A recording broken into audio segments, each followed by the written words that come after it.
Right నమస్తే welcome to Andhraprabha. స్థానిక సంస్థల ఎన్నికలు జరగబోతున్నాయా?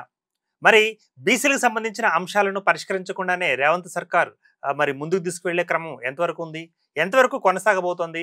అదేవిధంగా మరి బీసీ జేఏసీలు చేస్తున్న నిరసనలు అదేవిధంగా ఆందోళనలు కూడా మరి ప్రభుత్వం చరించే అవకాశం ఉందా? సో ఈ అంశాల మీద ఇప్పుడు మనం చర్చించుకోబోతున్నాం. మనతో పాటు సిద్ధంగా ఉన్నారు స్టూడియోలో టీపీసీసీ జనరల్ సెక్రటరీ గజ్జలకాంతం గారు ఉన్నారు. ముందుగా మనం వారిని ఇన్వైట్ చేస్తున్నాం. నమస్తే అండి గజ్జలకాంతం గారు. రైట్, మరి స్థానిక సంస్థల గురించి మరి ఒక ప్రకటన రావడం జరిగింది. పాత పద్ధతిలోనే మేము వెళ్తామంటూ కూడా రేవంత్ సర్కార్ చెప్పడం జరిగింది. మరి ఈ క్రమంలో మరి మీరు ఇచ్చిన హామీ కామారెడ్డి డిక్లరేషన్లో 42% రిజర్వేషన్ తోటి మరి వెళ్ళలేము అన్న విషయాన్ని ఇండైరెక్ట్గా ఒప్పుకుంటుందంటారా? మీ ప్రశ్న. ఇండైరెక్ట్గా ఒప్పుకునేది ఏం లేదు.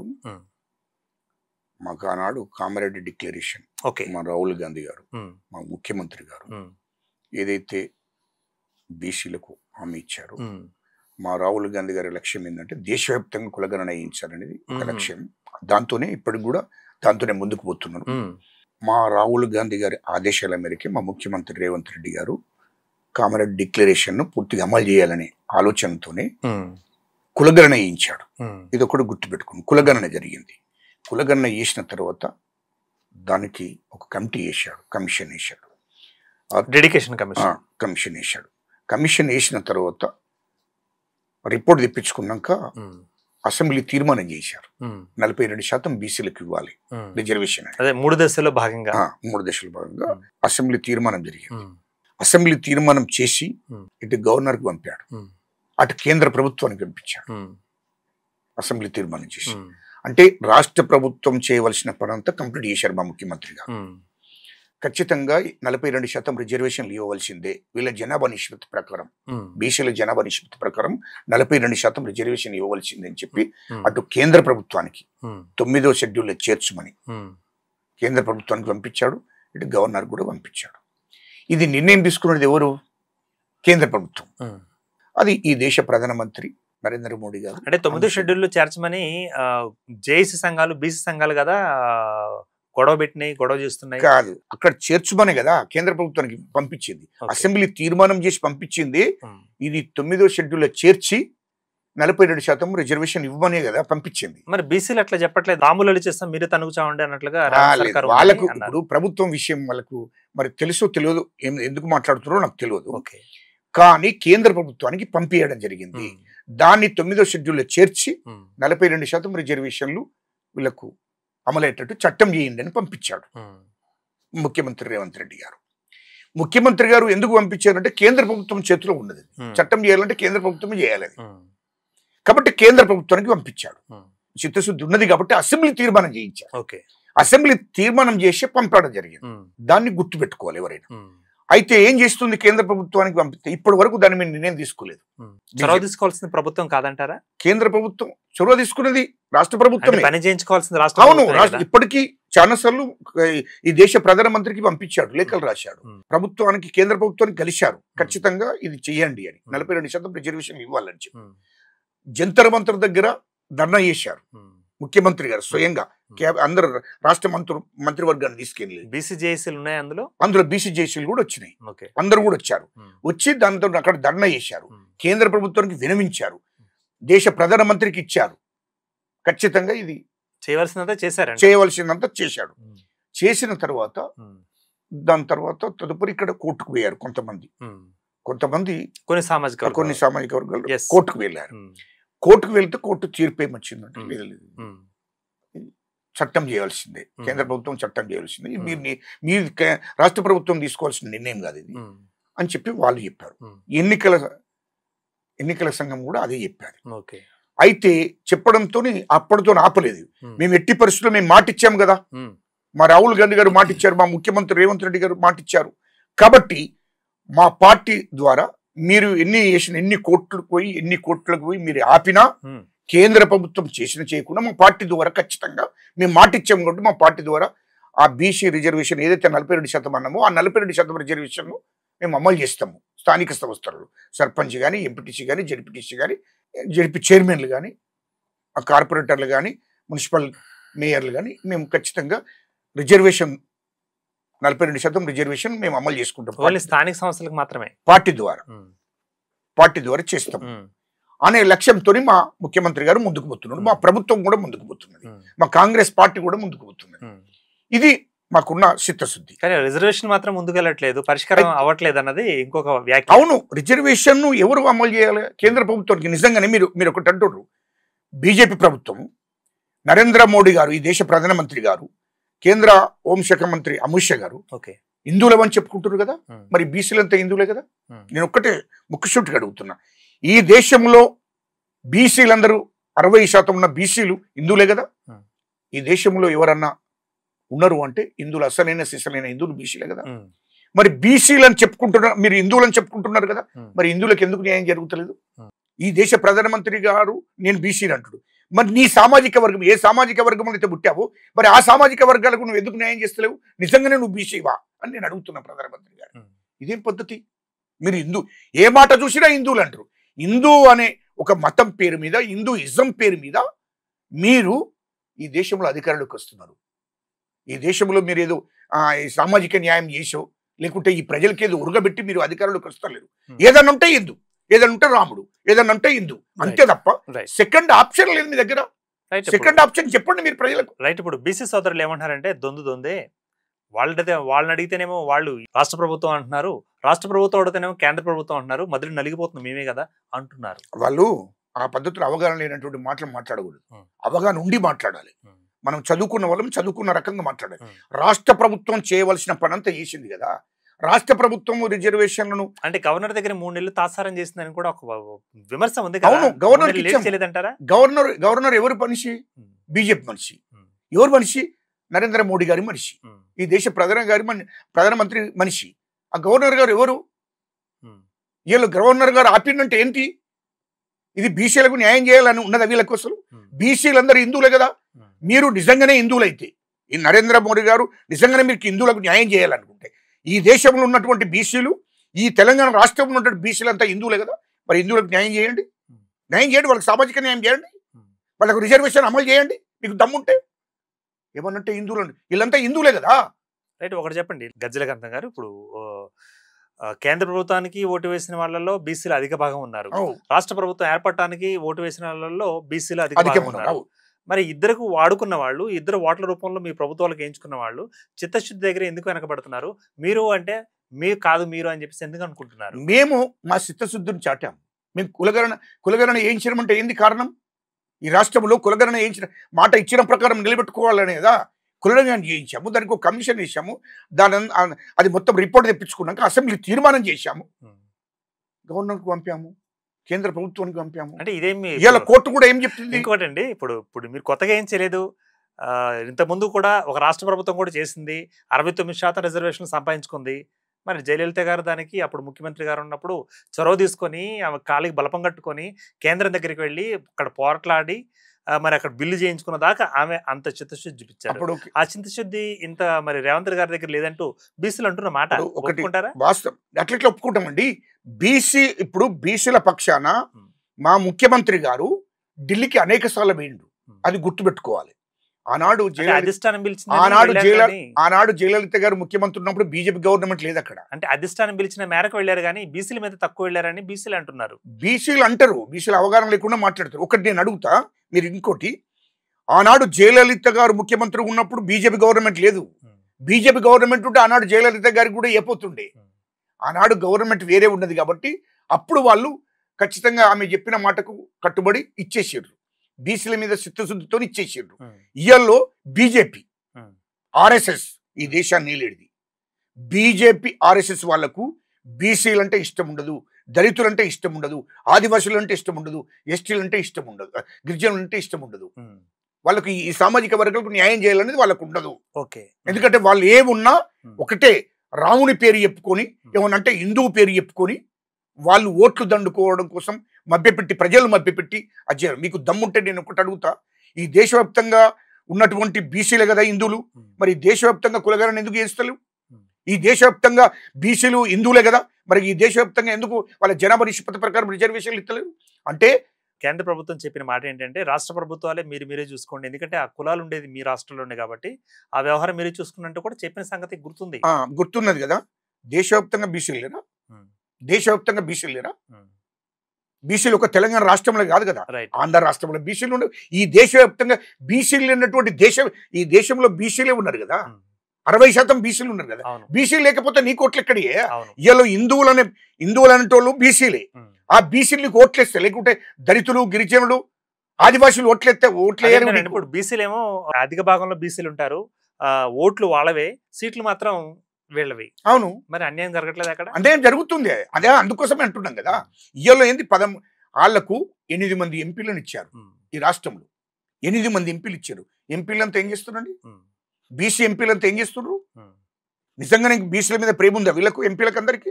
ఒకవేళ మీకు బీసీల మీద ప్రేమ ఉంటే మీరు ఈ దేశ ప్రధానమంత్రి గారి దగ్గరికి వెళ్ళి ఇదే ఆర్ కృష్ణయ్య గారికి కూడా చెప్తున్నాను. ఆర్ కృష్ణ గారు ఒకరే కదా ఇటు నుంచి వెళ్ళింది, మన తెలంగాణ నుంచి వెళ్ళింది. తెలంగాణ ఆయన రాజ్యసభ సభ్యుడు.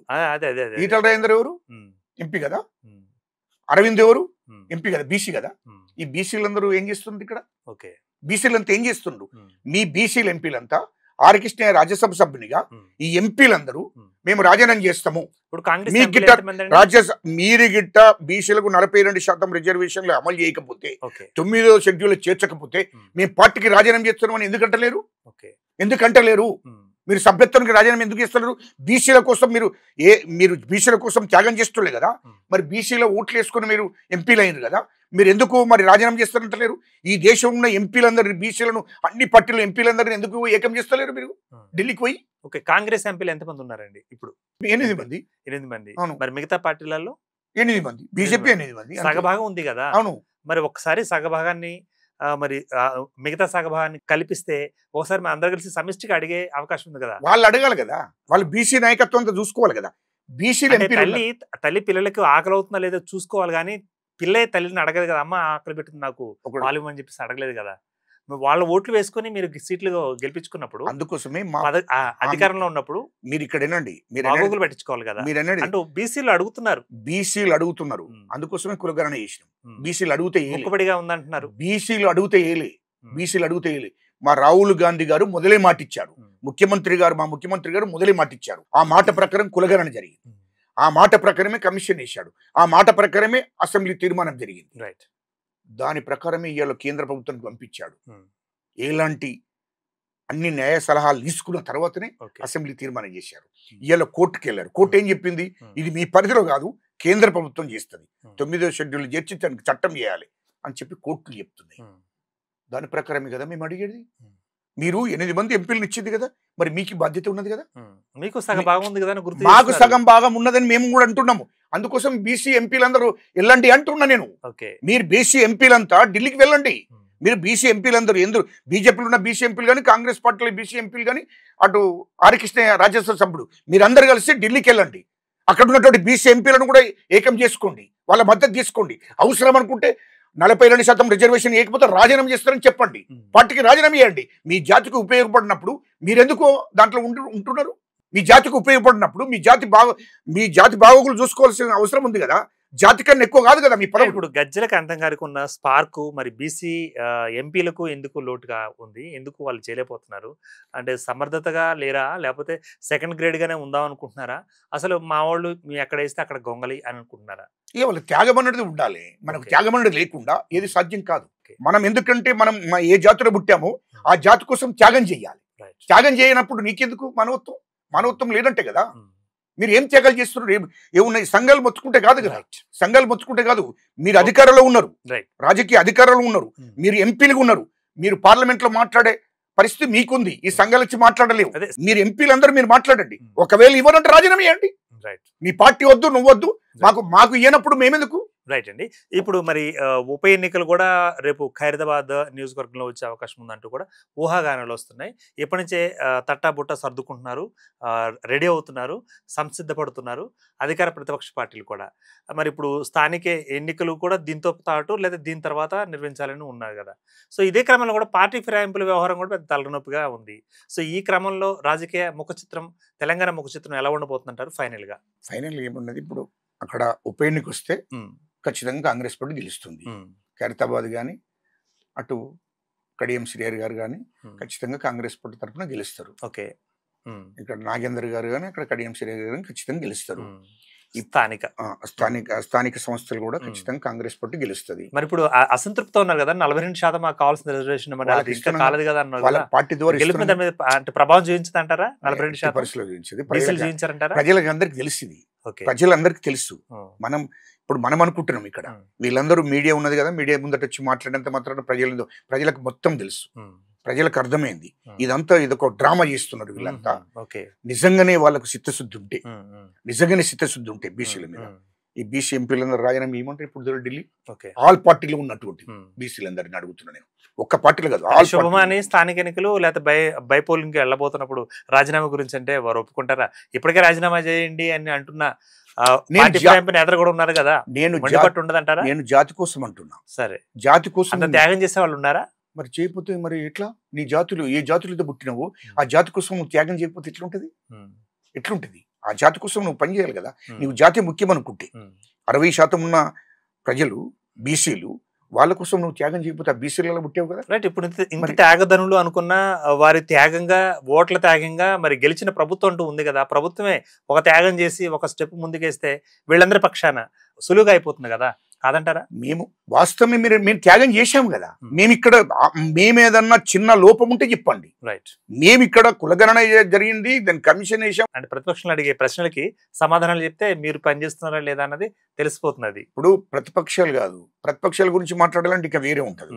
వాళ్ళకి ఎప్పుడు కూడా ఈ ప్రతిపక్షాలకు ఈ బీసీల గురించి పట్టించుకున్నటువంటి పరిస్థితి ఎప్పుడు జరగలేదు. బీసీల గురించి నేను అంటున్నాను, ఆ ప్రభుత్వం అయినా ఈ ప్రభుత్వం అయినా వచ్చే ప్రభుత్వం అయినా బీసీ ఓట్లను సీట్లుగా మార్చుకొని సీట్ల మీద కూర్చొని వాళ్ళకి రావాల్సిన ఓటా కానీ కోటా కానీ లేకపోతే వాళ్ళకి రావాల్సిన నిధులు కానీ కాస్త కొంచెం సెకండ్ గ్రేడ్ గానే ఉంచుతారు అన్నది ఎప్పటి నుంచో వినిపిస్తుంది. ఒక్క మాట కూడా వినిపిస్తుంది. దాంతోపాటు బీసీలు అంటే ఓటు బ్యాంకులే వాళ్ళు అంటూ కూడా మీరు కూడా వినే ఉంటారు కదా. మరి ఎప్పుడు ముఖ చిత్రం మారుతుంటారు వీళ్ళది? బీసీలది తెలంగాణ ముఖ చిత్రం మారేది ఎప్పుడు అంటారు? బీసీల ముఖ చిత్రం మారేది వాళ్ళ దాంట్లో ఫస్ట్ ఏకం కావాల్సిన అవసరం ఉంది. Okay, number 1. వాళ్ళ ఎంపీలు ఎమ్మెల్యేలు అందరూ ఏకం కావాల్సిన అవసరం. వాళ్ళంతా ఈ ప్రజలను బీసీలందరూ కూడా చైతన్యవంతులు కావాలి. వాళ్ళంతా కూడా ఏకం కావాలి. రైట్. ఏకమై మాకు రిజర్వేషన్లు అమలు కాకపోతే మేము చూస్తాం మీ సంగతి అనే స్టేజ్కి వచ్చినప్పుడే సాధ్యమవుతుంది. ఓకే, అది ఇంకోరు చేసుడు కాదు. ఇంకోరు అడుక్కుంటే ఎవరు పెట్టే పరిస్థితులు లేదు ఈ కాలం. అడుక్కుంటే ఇవ్వరు. ఏ ఉద్యమాలు చూడండి మీరు. ఇప్పుడు బీసీలు కూడా అడుగుతున్నారు కదా, మాకు రాజ్యాధికారం ఇవ్వండి. ఎవరు ఇస్తారు? నీకు చైతన్యవంతులు చెయ్యి. ఏ జాతీయత పుట్టిర్రు అందులో ప్రజాప్రతినిధులు ఉన్నారు కదా, ఎంపీలు ఎమ్మెల్యేలు వీళ్ళంతా త్యాగం చెయ్యాలి. ఏ జాతీయత పుట్టిర్రు ఆ జాతిని చైతన్యవంతం చేయండి, వాళ్ళందరినీ ఏకం చేయండి, యుద్ధం చేయండి. సిద్ధాంతం బాగుంది కానీ ఎక్కడైతే గడ్డి వేయడం జరిగిందో అక్కడి నుంచి పాలు పిసుకోవాలి కదా. మీకు ఓటు వేశారు కాబట్టి మరి మీ దగ్గర నుంచి తీసుకోవాలి. అవును, మీరు ఇవ్వాలి. మాకు ఓటు వేసారు కాబట్టి మేము అంత త్యాగం చేశాము. మేము ఓటు వేసాము కాబట్టి మీరు ఇంకోటి గుర్తుపెట్టుకోండి, మాకు ఓటు వేసాము కాబట్టి ఈ దేశంలో బీసీలకు కాంగ్రెస్ పార్టీ మొదటి స్థానం ఇచ్చారు. కాంగ్రెస్ పార్టీ ఇలా మన్మోహన్ సింగ్ దేశ ప్రధానమంత్రిగా వేసింది. అంతకుముందు కాంగ్రెస్ పార్టీ జాతీయ అధ్యక్షులను కూడా వేశారు. ఇలా దళితుడు ఈ దేశానికి కాంగ్రెస్ పార్టీ అధ్యక్షుడు. ఈ దేశానికి కాంగ్రెస్ పార్టీ అధ్యక్షుడు మల్లికార్జున ఖార్గే గారు ఒక దళితుడు. ఈ రాష్ట్రానికి పిసిసి అధ్యక్షుడు మహేష్ గౌడ్ గారు ద్వితీయ శ్రేణి నాయకుడే కదా. మొదటి శ్రేణి కదా వారు కోరుకుంటుంది, రాజ్యాధికారంలో భాగం కదా వాళ్ళు కోరుకుంటుంది. ద్వితీయ శ్రేణిలో పెట్టారు అన్నది కూడా ఒక విమర్శ. రాజ్యాధికారంలో పార్టీ పరిస్థితులు, ప్రజలు ఏ నమ్మకం పెట్టుకుని దాని పరిస్థితులను బట్టి ఉంటుంది. ఏ రాజకీయ పార్టీలో ఆ పరిస్థితిని బట్టి ముఖ్యమంత్రి గారు అంతే తప్ప ఇది ఈ పరిస్థితులు కాదు. అట్లంటే నేను ఇంతకు ముందు కూడా ఒక మాట అన్నా, మొదలు నువ్వు చైతన్యవంతులు కావాలి. మీరు ఆ మాట దశాబ్దాల కాలం నుంచి మా వాళ్ళు అవుతూనే ఉన్నారు అంటున్న మాట బీసీలు అంటున్నారు. మేము చైతన్యవంతంగా మారుతున్నాం. ఎందుకు మారలేదు అంటున్నా. నువ్వు మారితే ఈ పరిస్థితి, నువ్వు మారితే ఈ పరిస్థితి ఉండదు అంటున్నా. నువ్వు మారితే ఇలా బీజేపీ దేశంలో అధికారంలోకి ఉండదు అంటున్నా. నువ్వు మారితే, నువ్వు చైతన్యవంతుడు అయితే మరి ఎందుకు ఇవ్వలేదు నేను అడుగుతున్నా. నరేంద్ర మోడీ గారు ఈ దేశంలో 2 కోట్ల ఉద్యోగులు, సంవత్సరానికి 2 కోట్ల ఉద్యోగులు ఇస్తే యువత కన్నాడు. హిందువులే కదా ఆ యువత, ఎందుకు ఇవ్వలేదు? ఈ దేశంలో నల్లధనాన్ని తీసుకొస్తానన్నాడు. ఎందుకు వేరే దేశం నుంచి నల్లధనాన్ని ఎందుకు తీసుకురాలేదు? రెండోది, ఇదంతా ఎవరికి గడుతున్నాడు? గుజరాత్లో ఉన్నాడు బడాబాబులకు, అనిల్ అంబానీకి, ఆదానికి కట్టబెట్టాడు. దేశ ప్రధానమంత్రి నరేంద్ర మోడీ గారు. మొత్తం దేశంలో సంపద. నేను అంటున్నాను, బీసీ సోదరుడు అంటున్నాడు దొందేనండి. ఇప్పుడు వాళ్ళు 1 కోటి ఉద్యోగాలు ఏదో అన్నారు. ఇప్పుడు వీళ్ళు 2 ఏళ్లలో 2 లక్షల ఉద్యోగాలు ఇవ్వాలంటూ కూడా రేవంత్ సర్కార్ని మరి బీసీ సోదరులు అడుగుతున్నారు కదా. 100% ఉద్యోగాలు ఇచ్చాము. ఇంకా 3 సంవత్సరాలు ఉన్నది.